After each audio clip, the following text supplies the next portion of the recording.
एक छोटे से गांव में रामू नाम का एक गरीब किसान रहता था। उसके पास थोड़ा सा खेत था, लेकिन कई सालों से बारिश नहीं होने के कारण उसकी फसल खराब हो जाती थी। घर में खाने के लिए भी मुश्किल से अनाज बचता था। एक दिन रामू बहुत दुखी होकर जंगल के रास्ते घर लौट रहा था। तभी उसे एक पुराने पेड़ के नीचे मिट्टी में दबा हुआ एक मटका दिखाई दिया।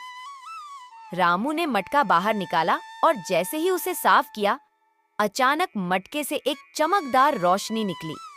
मटके से आवाज आई, मैं एक जादुई मटका हूँ।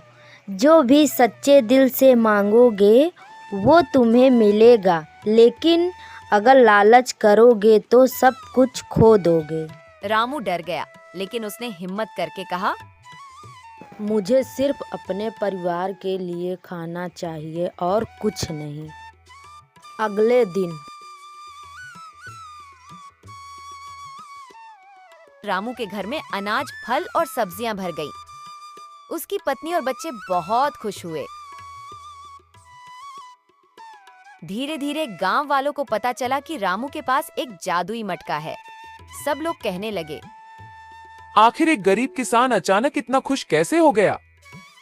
गांव का लालची जमींदार भी यह बात सुनकर रामू के घर पहुंच गया।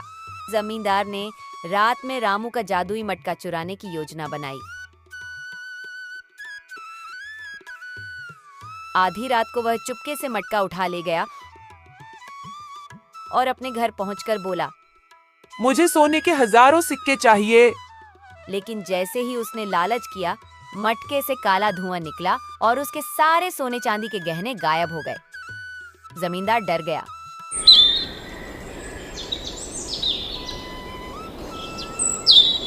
सुबह मटका अपने आप उड़कर रामू के घर वापस आ गया।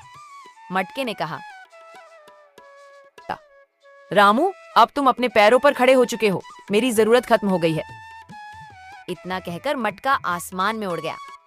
रामू ने मेहनत और ईमानदारी से खेती की और पूरे गांव का सबसे सम्मानित किसान बन गया। इस कहानी से हमें ये सीख मिलती है कि लालच बुरी बला है, जबकि ईमानदारी और मेहनत हमेशा सफलता दिलाती है। Please like, share and subscribe.